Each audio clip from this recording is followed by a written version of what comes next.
So we're going to dig just a little bit deeper into that. Sure, yeah. You talked about intuition, irritation, and reaction.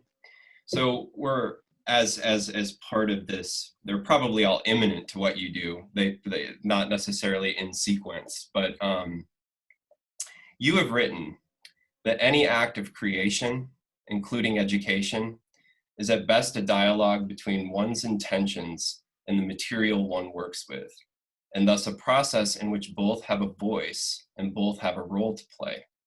So you, in your work, you dialogue with a wide range of thinkers, from John Dewey, Michel Foucault, Jacques Derrida, Jacques Rancière, Hannah Arendt, and others. How do you conceive of your relationship to these philosophers in this sort of process that you have? Are they teachers? Are they muses?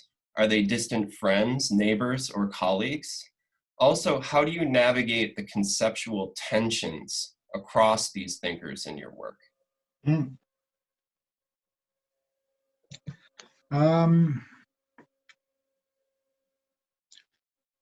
I think many of these authors are first of all sources of inspiration. So I think I go to them, or I've gone to them because I thought there was something interesting in their work that I wanted to pursue and to find out what they were doing. And there is a small number of people, and I think that the names you mention are, fairly central in that. I did my PhD on John Dewey, so I still need to get rid of Dewey. That's my main ambition. All the others have contributed over the years.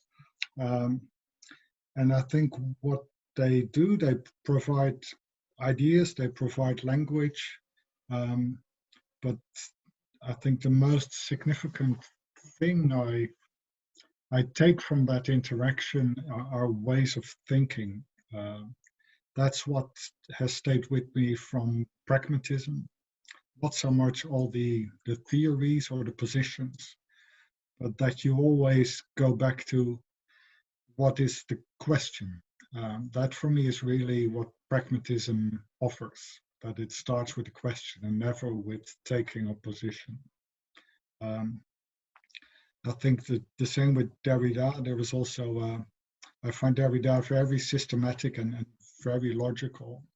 But there is a particular logic, and as soon as you sort of see what that logic is, it generates, it begins to generate questions and ways of doing and turning things around. So you can say it's inspiration, but it's also, a bit,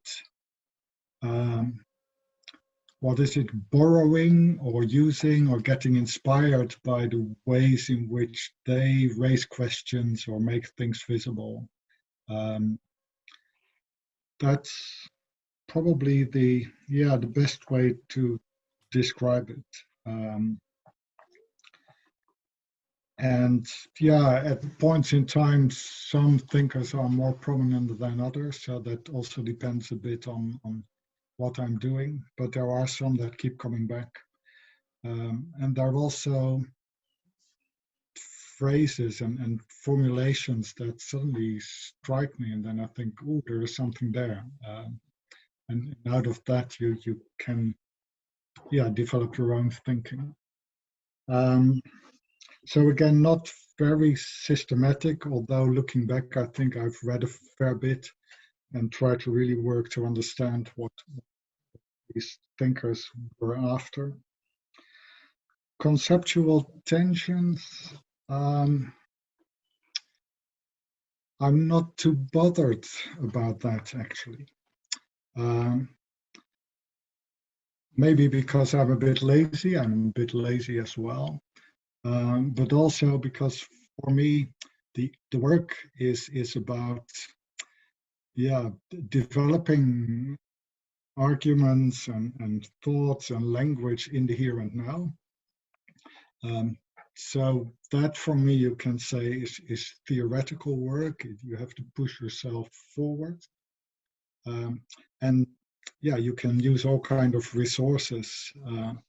But for me, the work I try to do is never to say, oh, I need to get this philosopher right and that philosopher right, and that's what I do.